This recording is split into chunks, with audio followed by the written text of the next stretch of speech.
to this. So from your perspective, why is it so important that people are starting to get involved in cryptocurrency? There are many reasons, but for me, the first word that comes to my mind is freedom.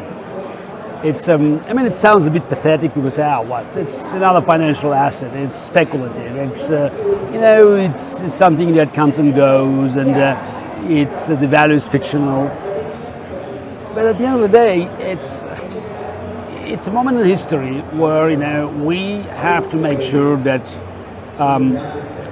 our lives, and all components of our lives, from personal decisions about our financial assets or about our ability to communicate with others, it's protected from the government's abuse. And I understand that government abuse sounds a little bit too far-fetched in America or in Canada or in Europe, but government is a government, and individuals are individuals, and it's no democracy in the world can end this conflict. It's because government wants to grab more power, and we would like just to be protected. And I think now with every new person entering the world of crypto, we increase the territory of freedom. Again, it sounds probably too,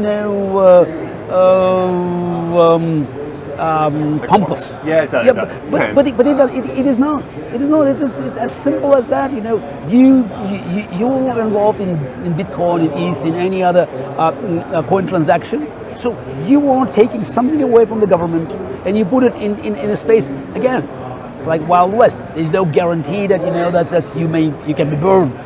You can make tons of money. You can find a gold mine in Alaska, or you can be frozen, just in the snow.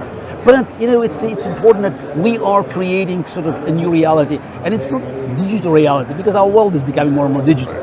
This digital reality, it has a material value because it affects our lives. And again, even if you're not involved directly with these transactions, you cannot stay away from this. Ever-changing balance of government influence on one side, government control, and our desire for more freedom on the other. That's fantastic to hear. So, which is more important in your opinion when it comes to cryptocurrencies? Is it the privacy or is it security? Like the personal ownership being like, okay, I own my private key, therefore I'm. Look, unfortunately, they are connected. It's like it's like risk and reward in stock market. Yeah, right. Yeah. We would like to have more privacy, which is natural. But as a vast software ambassador for 6 years, I attended so many conferences, and I heard all these talks about privacy and security and privacy. I wrote dozens of essays and I can tell you something that people talk a lot about privacy. They talk a lot about security. They do very little to enhance that. So this is, we live in the world where still the most popular password is 1 to 8. Right. The second one is 1 to 9. People just install smart homes, not understanding that a coffee machine, with inadequate protection could be an ideal entry for a hacker that can jeopardize the entire system, including Alexa probably at the other end. Right. So I think it's all about our recognition that there are no benefits without potential downsides. Yeah, and for me, privacy of course comes first. Yes, security is an important element. But when people say the system is insecure, I say yes, any system is insecure. Can you be burned, with your Bitcoin account? Yes. So are you sure that your account at Citibank is safe, or in Bank of America? It's just you read stories about hackers attacking anything. So again, it's just. As much as I want to rely on some big 800-pound gorillas in the industry, but I do understand that the protection they offer to me is no better than the one that I can buy for my own money. No doubt, no doubt at all. When it comes to you've in the past talked about Bitcoin a lot. Are you sort of a Bitcoin maximalist, or are you all cryptocurrencies? What do you favor? No, look, I'm conservative. I stay with Bitcoin and ETH. So okay. I had a son, 25-year-old son, who just played various coins and recently got burned badly. Okay, he just won elsewhere. Look, it's like you play in the stock market. I'm turning 60, I could be conservative. You want more benefits? Fine. You have what, 8,000 points around? Take it. 20,000 now. Okay, I don't know. 8, 10, I know, whatever right? this is. The number as we speak goes up. So Yeah. I don't know the number. I lost count. I don't care. Right. Because I understand that 99% of this is junk. So again, that's the way stock market operates. It's called capitalism. Yeah. So I think that Bitcoin has its unique role as online gold. I think it's a standard.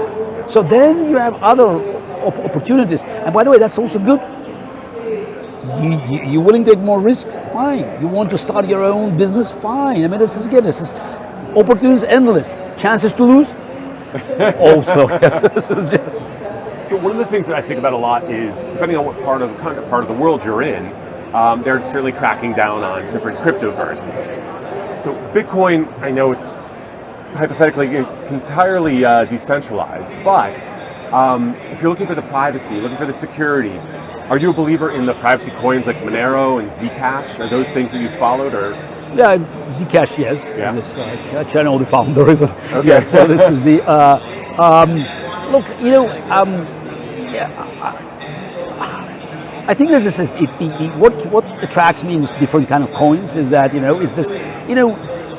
they can actually help you to satisfy some of your interests.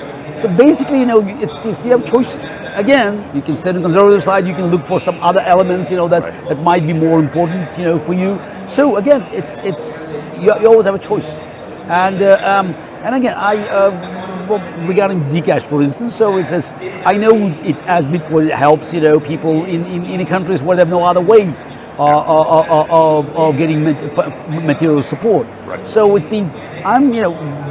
going back to what I said at the beginning of our conversation about freedom, as a chairman of Human Rights Foundation and human rights activist with more than 2 decades of personal experience, so I see coins like from Bitcoin to Zcash as an opportunity to enhance freedom around the world, and while people could say, oh, the amount of these operations is small, is almost irrelevant compared to the potential negative consequences and the bad guys, just using all these, back doors. Yes, but for me, every individual who can benefit directly or indirectly from these transactions, it's worse off taking a risk. Right. So I know that you don't visit Russia anymore, but do you hear, are there a lot of people that are using and embracing cryptocurrency? Of course. Universally? Yeah, okay.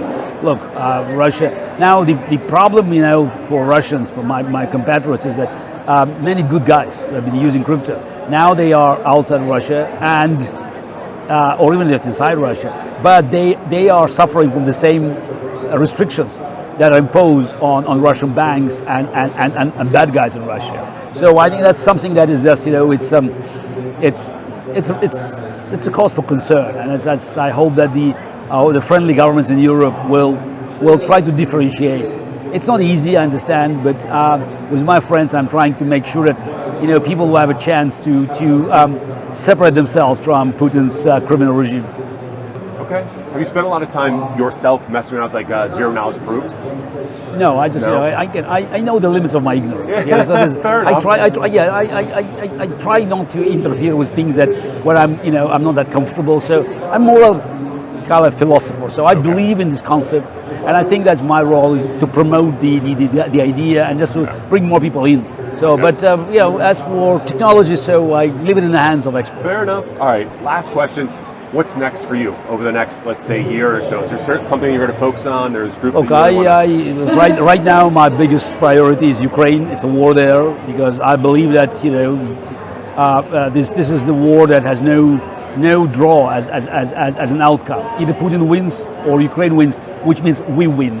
So that's why I do whatever I can, just raising funds, rallying support, and again, offering any kind of cooperation that will help Ukrainians to win, because I believe that the liberation of Ukraine from Putin's invading armies will be the beginning of liberation of Russia from Putin's fascism. Well said. Excellent. Thank you so much for your time. I appreciate it.